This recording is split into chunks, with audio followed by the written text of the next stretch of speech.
as a character because I didn't know, but I'll do my Your favorite, character. my favorite one. Superstar! Molly Shannon, and I'm the one that's been telling Clarissima that she is my cross between Gilda Radner and Molly Shannon. Also, there's a lot of things that happened before that have sort of got me thinking, because I do have a few names, but I'm an election worker. Please vote. Please vote. Every year, every election, people say this is the most important, but this is the most fucking important one. I mean, so please, I'm stressed, and I'm one of those. I talked to a therapist about being stressed about politics. So anyway, also the female thing, when you have a total hysterectomy, you don't have those problems anymore. It's a shame you have to go through what you do to have that happen. Yeah. Anyway, this month is June, it's Pride Month. Tucson also has a weekend in September, October, and you non-gay people are probably thinking, how many months do these gay people need?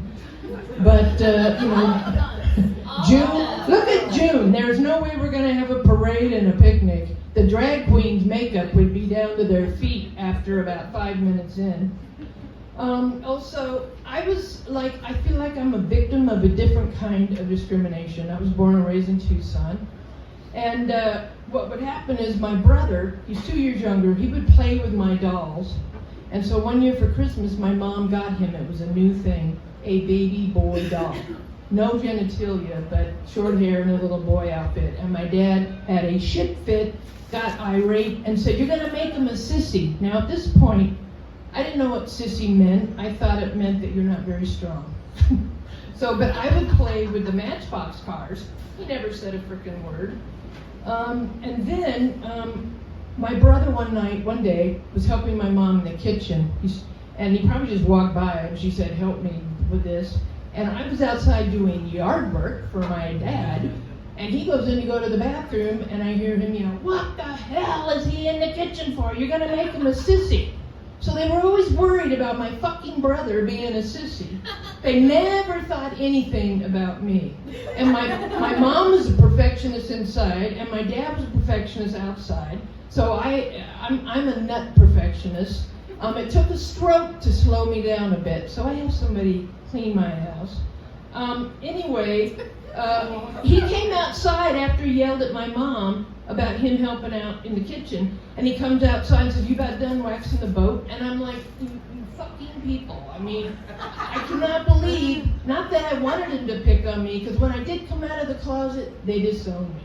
And I didn't come out until I was 30, and it took a lot of years. When famous people say, "Oh, I came out Saturday," I mean, they don't talk about the shit that you went through. I got married to change me. I had 2 kids. I'd never give them away, but I had 2 kids to change me. I have 3 granddaughters, which I cut the cord on one, but I attempted suicide twice. So coming out of the closet, I finally was free, and when they finally accepted me, another thing that my mom had me do, I had to unplug the sewer. My brother's 2 years younger, and she didn't ask him. Because she washed the bathroom rugs back then, the backing came off. And she goes, "If you stay home from school," this isn't junior high, "if you stay home from school, I'll fix your favorite breakfast. Could you go into the house and unplug the sewer?" So I did. Then she did it again when I was in high school. "If you stay home, I'll fix your favorite lunch. And if you unplug the sewer." My brother, 2 years younger, could have done this shit. They coddled the shit out of him. My mom thought he was so precious because he was blonde like her. My sister was dark skinned and black hair like my dad. And my brother always said, "You're like Waldo the Milkman's kid."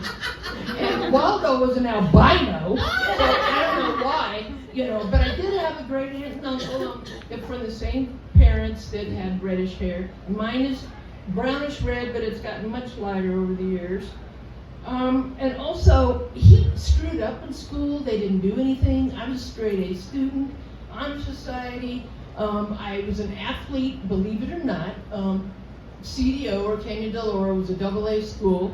And we went to all the little towns, Nogales and Bisbee and Douglas and Marana and San Manuel and Safford to play. And I got the reputation for being the best in volleyball, the best blocker in Southern Arizona. And and I'd like to take total responsibility, but it had a lot to do with my height. Back then, and I love doing it, but back then I was always the tallest on whatever team, and the opposing teams, and my face really was my big thing. I got real good with the timing and the plowing into my face. And I also got a scholarship, a basketball scholarship to go to college. So my brother didn't do very well, and he never heard anything. And one night, he started out being the dishwasher at Brave Bull Gas Ranch. I don't know if any of you, it's probably not even around anymore. And then he ended up being the assistant to the chef. Well, he comes home one night. I was up watching Saturday Night Live, might have been Molly Shannon. And he's white as a ghost, and my parents, he goes in their bedroom, and they come out.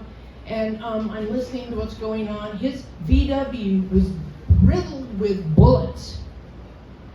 So they called the sheriff, and they bought his frickin' story. And I'm quite sure he either screwed up on some drug deal, or he fucked some guy's wife or girlfriend, because he was doing all of them. And to this day, I talked to my sister here last year. I said, have we ever come out with the real story? And she goes, oh, don't ever mention the story about the riddled bullets, because Mom and Dad get upset, and Dwayne, I'm like, they coddle the shit out of him. She goes, yeah, he's 63, and they're still coddling him. So, go women power.